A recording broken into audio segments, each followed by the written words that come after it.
বাংলাদেশের রপ্তানি আকাশে যেন হঠাৎ করেই নেমে এসেছে কালো মেঘ।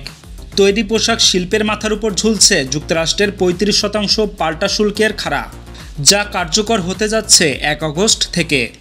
এ সিদ্ধান্ত কার্যকর হলে পোশাক রপ্তানিতে শুল্ক দাঁড়াবে প্রায় ৫১%, যা এই খাতের জন্য এক ভয়াবহ সংকেত।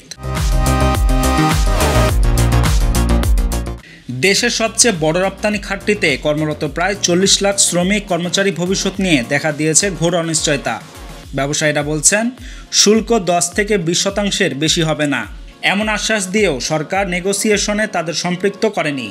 চীন, ভিয়েতনাম ইতোমধ্যে কৌশলে সুবিধা আদায় করে নিলেও বাংলাদেশ রয়ে গেছে দুর্বল আলোচনায়।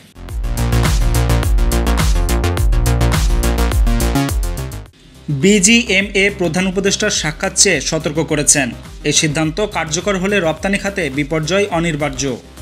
অর্থনীতিবিদরা বলছেন আলোচনা ও কূটনীতিতে সমন্বয়হীনতা স্পষ্ট। যুক্তরাষ্ট্রের বাজারে প্রায় ৯৮,০০০ কোটি টাকার রপ্তানির ভাগ্য এখন অনিশ্চয়তায়।